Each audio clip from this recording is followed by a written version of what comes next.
Well, Granit, you've had a remarkable journey both on and off the pitch. How do you reflect on what happened back in 2019?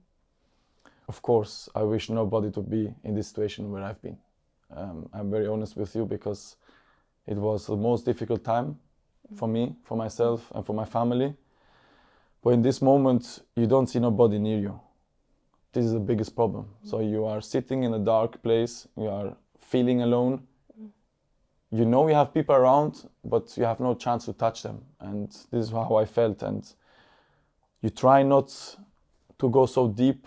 You try not to get the message, what they're writing, the people, what they are speaking in front of the TV, but you can't ignore. How did you deal with it? Of course, after that, for me, I had one option, was first to leave, because it was too much for me. People, they were supporting you the first 3 years, and from today, tomorrow, they was not with you. And how I deal with them, with that, I don't know, this moment I was so strong. If you ask me to go back and to think about it, I don't want it because I don't want to go back and to feel the same pain I had. But I was very, very strong with the family, with the people around, and we are sitting now here in a different story. Did you ever come close to leaving though? I was very, very close. And when I say very, very close, it was like you guys have the stuff here and I needed only to take the stuff and to leave the door. Who stopped you leaving them? Mikel. Mikel was the guy who stopped me to leave without speaking with anyone of my family. This is the first time I never spoke with them before I did the decision. Yeah. So, yeah, when Mikel came, I had a good conversation with him the first time. I never met Mikel before, but I told him from the first meeting we had, I want to leave. It's not against him, but the story, what happened here, I can't play again with that shirt. What did he say that was so powerful? He's very honest and very straight. This is how I am myself as well. I don't like people, they're speaking in front of you and behind they're trying to play games. He knows exactly what he wants from me. He knows exactly where the process will go.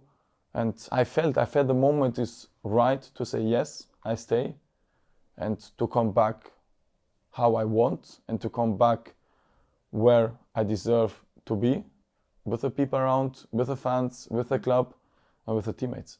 Can you quite believe the turnaround and the fact you're sitting here now 3 years later, the fans have a song about you, Arsenal flying high at the top of the league, and they absolutely love you? I knew myself and I knew with Mikel and with his team, I can turn things around. And I prepare myself for that. I prepare after what happens in the next 3 and 2 more years now, that I can do it. Because I'm not here because my dad is a coach here and he's putting his son every time to play, you know what I mean? Yeah. But I have the quality, I think I have the quality to be a good player, to be a player for this football club, to help the team, to help the young players that are coming through now, with my experience, with the mentality what I have, because they saw where I struggle, when I struggle and what I did. So I want to give them something back, because football is not everything going up. You have to fall down sometimes. I did twice in my career. This one was a bigger one. And yeah, now we are here and speaking about it. But you've obviously got one eye on the future, and I believe you're already doing your coaching badges? Absolutely right. This was first of all a dream for my dad. When I was young, he was a coach as well. He took me in the dressing room, he took me in his team. And I was, from the first day, I was interested to do that as well. So I'm at the moment doing my B licensing, enjoying a lot, training the youngsters as well, the under 16s, 15s, 14s, 13s, the women part, but as well the men part. And yeah, this is what I'm thinking about the future as well. And I got a lot of things as well from Mikel. He's helping me there as well with the stuff. And how I say it, I'm enjoying a lot. What's Granit the coach going to be like? Because on the pitch as a player, you're quite fiery. What are you like as a coach? My players have to be on the limit on the red cards. No, this is what I say myself. But first of all, the respect between each other, the discipline, It's very, very important for myself.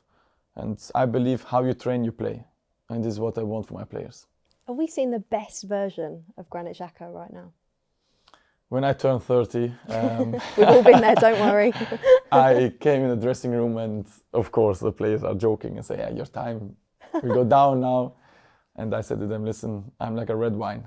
Forget the last 12 years, what you saw from me. But in a joke way. I feel very, very good.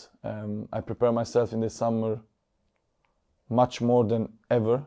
It's one of the best Granny, but I think I'm not on my limit. What about Arsenal as a whole then? Because it has been a brilliant start to the season. Is this the best Arsenal team you've been a part of? And why can it be different this season? It's a different team. It's much younger team than I came 2016. You had much more experience. You had much more players. They won already a lot of trophies.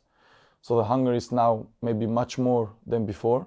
You can see the process from Mikel from the beginning, from the first day he came here. You can feel it, and we are ready to fight for the top 4 first, but maybe more. You talk about the turnaround with the fans. I read an interview before where you said that players that hadn't been here as long as you had songs. You've now got one. What does that mean to you?